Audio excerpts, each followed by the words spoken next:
chez Ibrahim au Burkina et l'amener en Russie pour assister ce qu'ils appellent la victoire de la Grande Guerre. La Grande Guerre, en fait, c'est la victoire de la Russie sur l'Allemagne nazie. d'Hitler, bien entendu. Donc, Ibrahim, alors avec ce téléphone-là, je ne sais pas si vous pourrez bien voir, Ibrahim arrive en Russie. Bon, c'est pas lui seul, hein. Ils sont beaucoup de présidents à être arrivés en Russie. Je crois qu'il fait partie des premiers présidents arrivés en Russie. Je vais voir. Voilà, c'est ça qui est là. Ibrahim, voilà, c'est cette partie que je voulais vous montrer. Voilà. Voilà, c'est lui qui descend là de l'avion. He is in Moscow to participate in the May 9th Victory Day celebrations. Voilà un peu.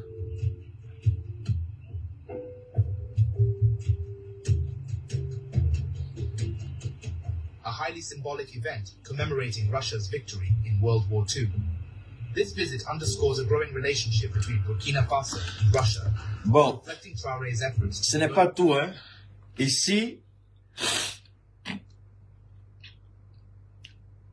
les Européens, donne-moi une seconde, pardon,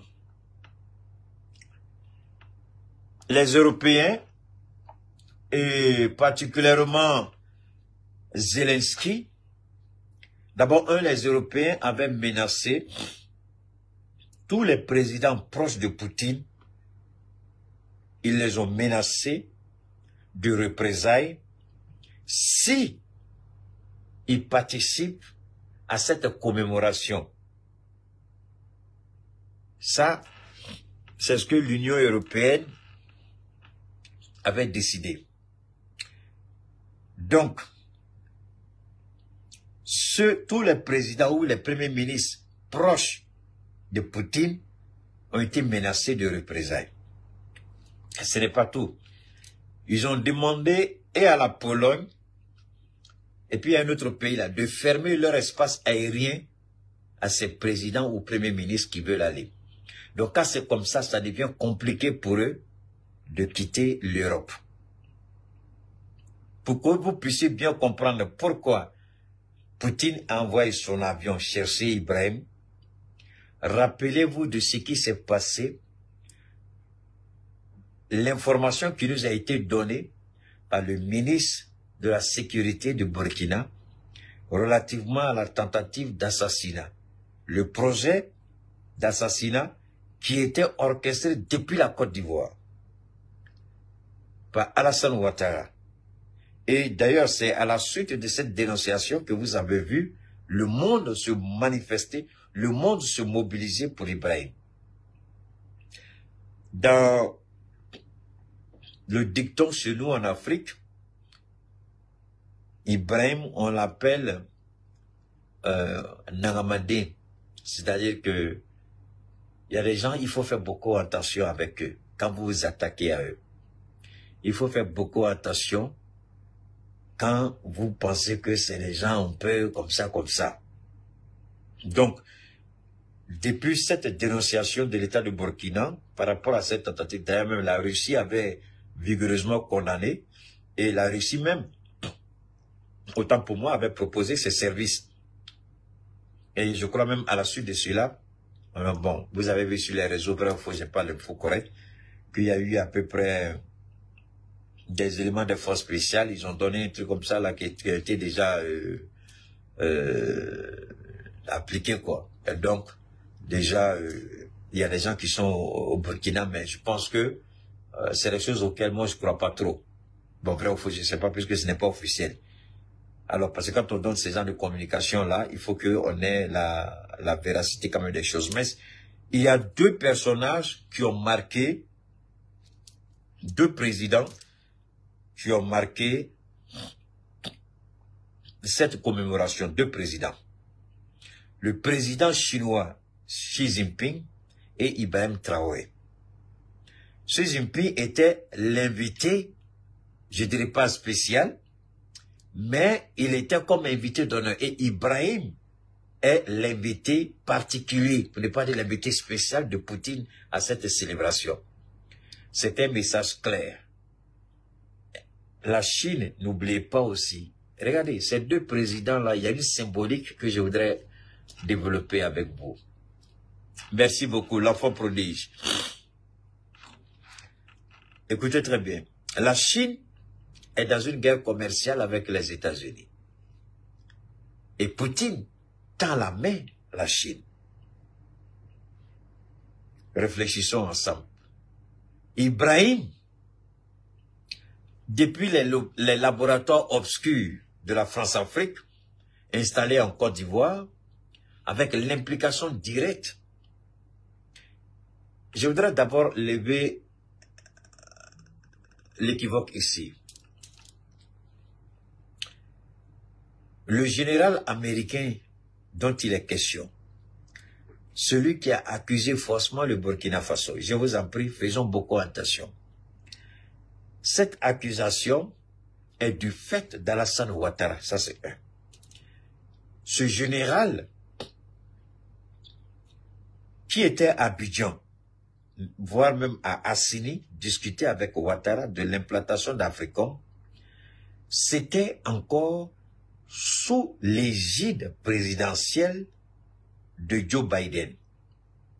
Et pour le moment, vous savez que l'Amérique, l'administration américaine, c'est comme un monstre. D'accord? C'est comme, quelle explication? Comme un dinosaure. Tellement vaste, les ramifications. Donc le président, pour vraiment câbler tout ça, a besoin d'un petit temps. Et le général, là, il ne voulait pas laisser le temps à Trump. En voulant pousser trop vite l'agenda, un agenda qui échappait un peu à Trump. Parce que ce général-là, il a dit devant la commission que ils ont besoin de l'USAID. Et le fait d'avoir besoin de l'USAID pour accomplir leur mission, l'aspect de l'USAID ici, c'est le financement par des méthodes un peu occultes des politiciens. C'est-à-dire ceux qui sont opposés à nos présidents et qui ont prêté allégeance à l'Occident, à l'impérialisme. Donc l'USAID vient ici comme un moyen de financement de leurs projets. C'est pourquoi, quand vous regardez certaines manifestations, je ne dis pas la manifestation de demain, c'est pas ce que je dis, mais je dis dans la plupart de ces cas de figure en Afrique, ces manifestations, paraît très généralement, sont financées par l'USAID. À travers leur ambassade ici implantée au Mali, ils ont des attachés qui sont directement en contact. Je suis en train de faire un développement. Je ne suis pas en train d'accuser. Je suis en train de vous montrer comment l'USAID fonctionne. Et je prends l'exemple sur la manifestation de demain. Mais ici, c'est à titre illustratif. Je ne dis pas que c'est le cas. Mais c'est un exemple. Voilà, qu'on ne mélange pas ce que je dis.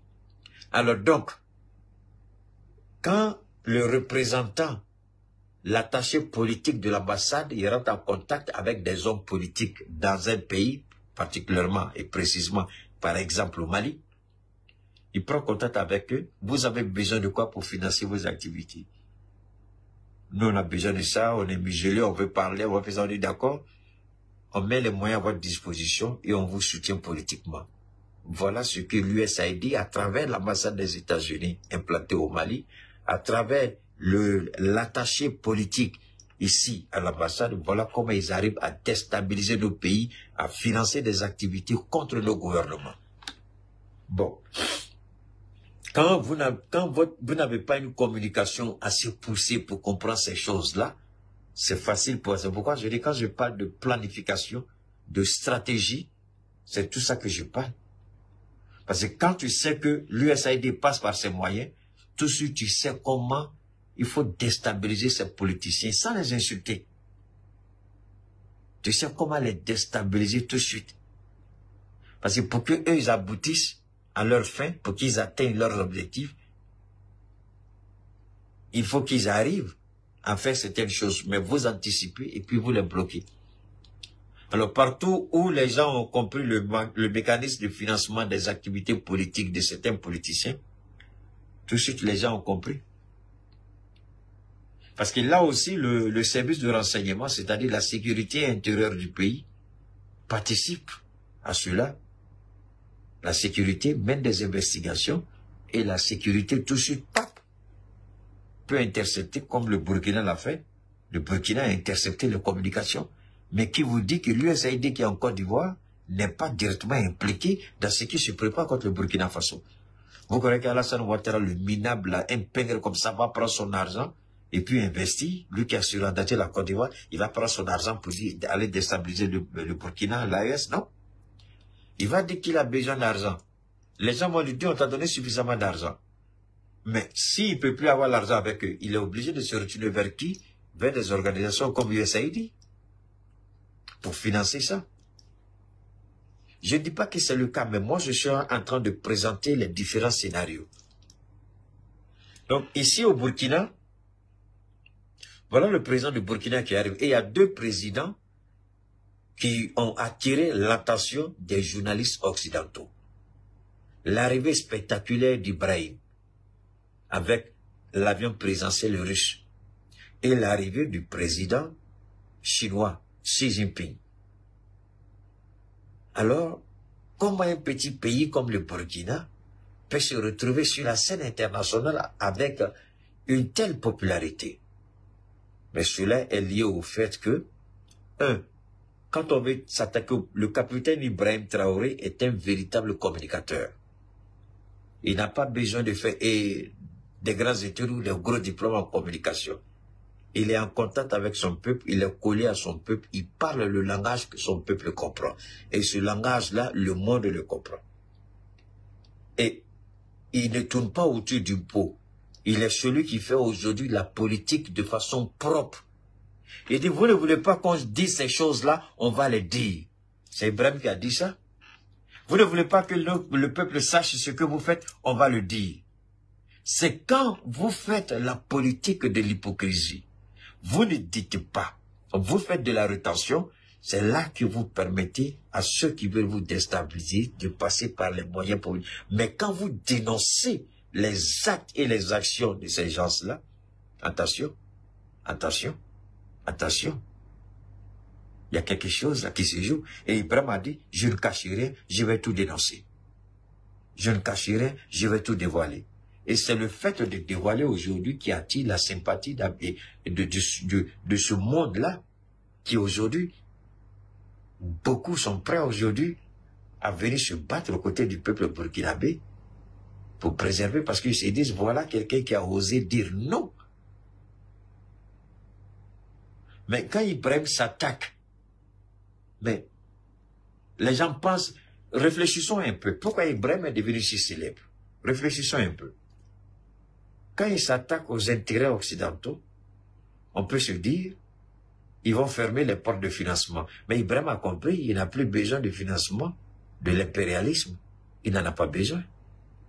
Aujourd'hui, je faisais une petite démonstration à un petit frère qui était venu me voir. Je lui dis, regarde, à partir de 2025, 2026, fin 2025, début 2026, le Burkina ne va plus jamais importer le blé.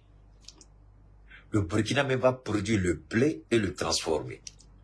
J'ai dit d'accord, si le Burkina produit son blé et le transforme, l'accord entre les pays de l'AES, la farine de blé du Burkina sera produite en quantité suffisante. Comme l'huile d'Inor en Côte d'Ivoire, l'huile Aya en Côte d'Ivoire. On produit suffisamment pour pouvoir vendre aux pays tels que le Sénégal, le Mali, le Burkina, le Niger, le Tchad. Tous ces pays-là consomment l'huile d'Inor, mais c'est fabriqué où? Par l'usine Sania ou en Côte d'Ivoire. C'est l'huile de palme. D'accord? J'ai dit, bon, le blé, ce sera la même chose. Parce que le Burkina va devenir en Afrique de l'Ouest le premier pays producteur de blé et transformateur de blé. Dans ces figures, dans ce cas-là, regardez ce qui va se passer.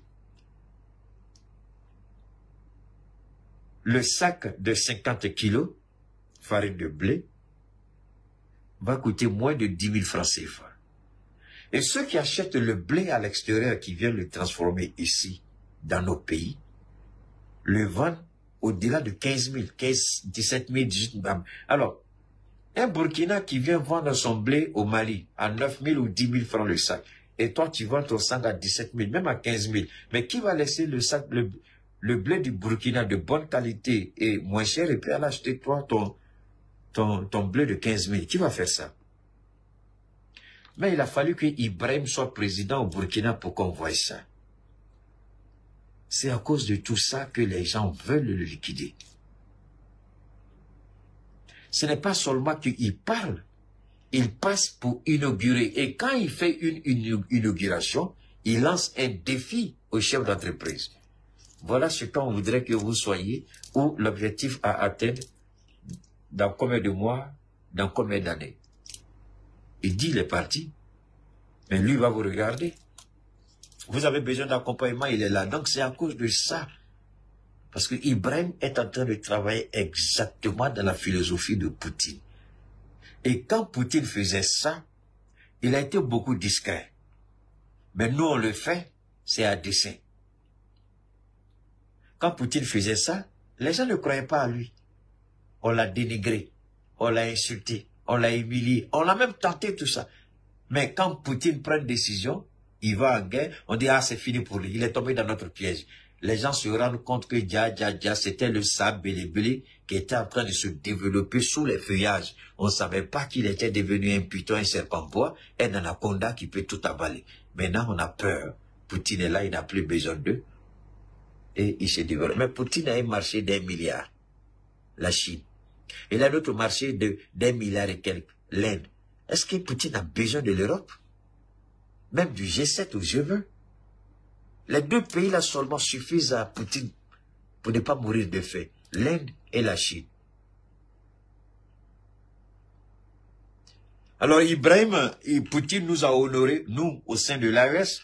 C'est pourquoi son avion personnel est venu le chercher, accompagné de 2 Sukhoi, pour protéger l'avion jusqu'à destination.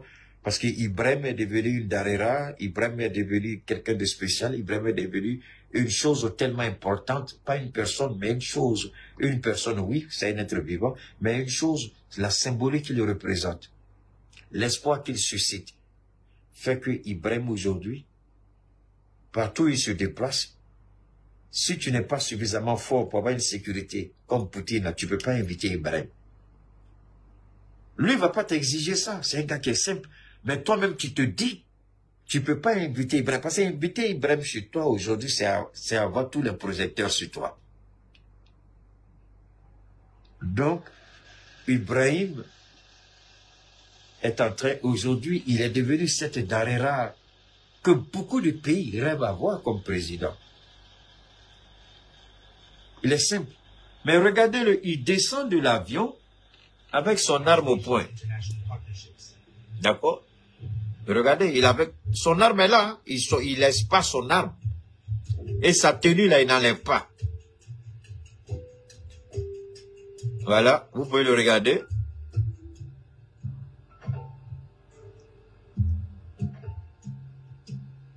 Voilà, ça ce sont. Il n'est pas complexé et c'est ça qui me tue sur l'homme. Il n'est pas complexé. Il est dans sa tenue, il va et puis il parle. Il a son arme. C'est pas arme vide, c'est arme bien chargée. Bien chargée. Et puis il se déplace. Il n'enlève jamais son arme. Alors moi je pense que cela devait donner une leçon à ceux qui pensent qu'ils vont s'attaquer à Ibrahim. Parce que là où tu as dit tu vas t'attaquer à Ibrahim, là, en tout cas je ne sais pas ce que Dieu va faire, mais Ibrahim, là, tu ne vas pas l'attraper pour en faire ton trophée. Donc prions pour le capitaine Ibrahim Traoré, qui fait la fierté et de l'Afrique et de l'AES. Le capitaine Ibrahim qui est une fierté pour nous, ça il faut le dire, et cette détermination fait que on est d'accord, on n'est pas d'accord, on est obligé de l'aimer. Donc, c'était la petite partie que je voulais vous montrer par rapport à Ibrahim, qui est... Moi, je n'ai pas encore vu ça. Hein. Poutine, il a fait ça 2 fois avec 2 présidents seulement. Je crois 3 fois. La première fois, c'est quand Bachar al-Assad avait besoin de lui. Il a envoyé son avion spécial pour aller chercher Bachar al-Assad en Syrie et puis l'amener en Russie. Et personne n'a su que Bachar al-Assad était en Russie. C'est quand ils ont fini de négocier, signer le deal et que Bachar est rentré en Syrie que après la presse russe a dévoilé la présence de Bachar al-Assad, mais il était déjà rentré en Syrie. Mais regardez encore quelque chose d'ironique. Le plus grand criminel de tous les temps, un ancien terroriste, est reçu aujourd'hui à l'Élysée, tapis rouge, honneur, tout ce qu'il va avec. Alors, on nous dit, on nous condamne, nous. Hey, ça c'était pas dans mon direct, hein. Mais c'est Dieu qui a mis dans ma bouche, donc on va parler. On nous attaque, ici. Oh, c'est des putschistes. Ils ont fait coup d'État. Ils veulent pas faire élection. Ils veulent s'accaparer du pouvoir. Mais amenez-moi à comprendre comment un pays, dit la France, peut recevoir un ancien terroriste parce qu'il a accédé au pouvoir, parce qu'il n'est pas d'accord avec Bachar al-Assad. Amenez-moi à comprendre.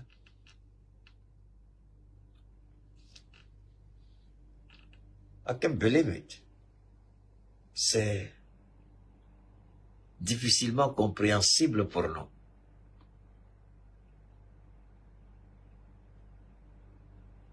C'est difficilement compréhensible pour nous. Donnez-moi une seconde, parce que moi, je veux bien savoir comment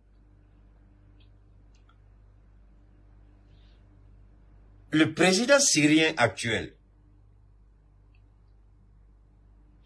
je répète, le président syrien actuel,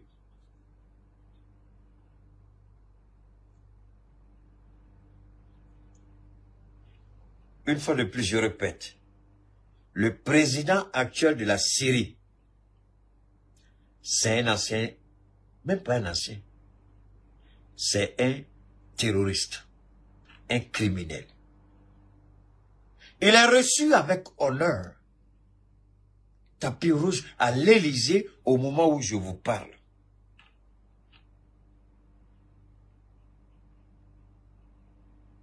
Mais nous, on nous attaque. On n'est pas d'accord avec nous. Nous, on a fait ceci. Nous, on a fait cela. Nous, on est ceci. Nous, on est cela. Et moi, je voudrais bien comprendre quelque chose. Moi, je voudrais bien comprendre. Donc, ou bien c'est pas ça. Alors donc, la France, pays pays des droits de l'homme, pays de liberté, la France peut recevoir un terroriste. Mais cette France-là dit, les pays de l'AES, vous êtes des putschistes. Pays de l'AES, vous êtes ceci.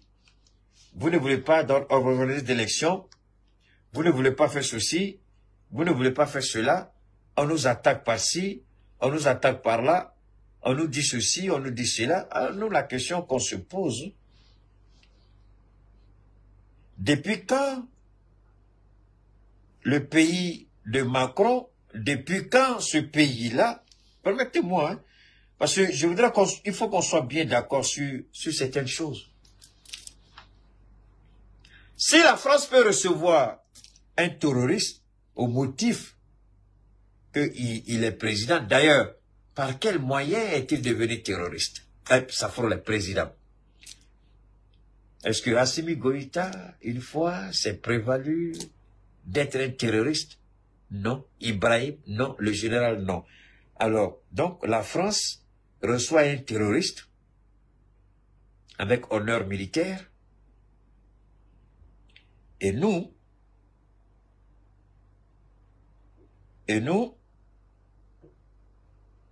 donne-moi une seconde. Je suis en train de voir quelque chose. Donne-moi une seconde. Ok.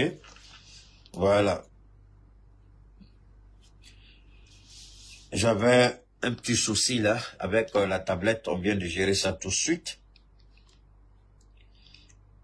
Alors, donc, c'est malheureux quand même, non?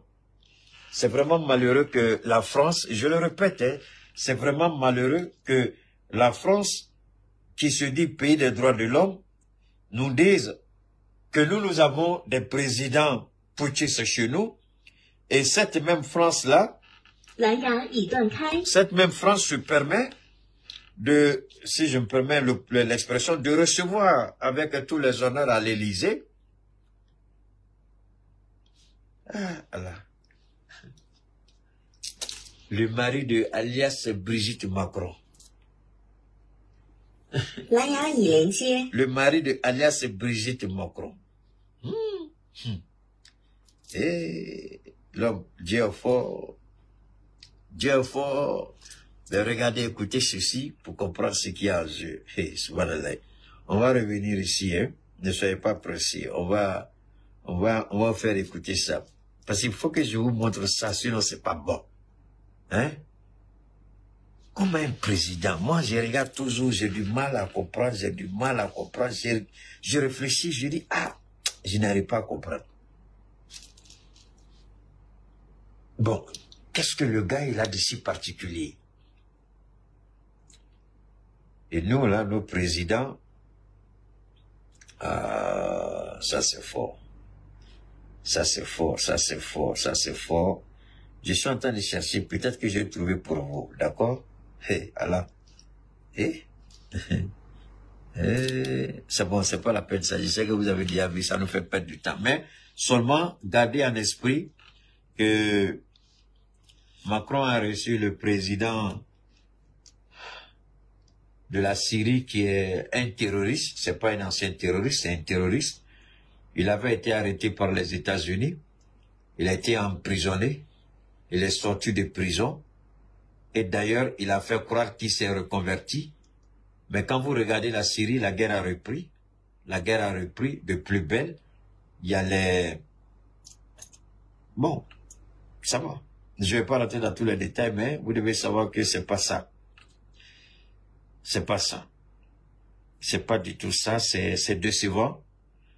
Cette France qui veut nous donner des leçons, cette France qui veut nous donner des cours de droit, des cours de droit politique, droit constitutionnel, relations internationales, aller aux élections, ceci. D'aujourd'hui, on voit le véritable visage. Quand vous n'êtes pas pressé, Dieu vous montre le véritable visage de votre adversaire. Donc, infiniment merci au capitaine Ibrahim Traoré.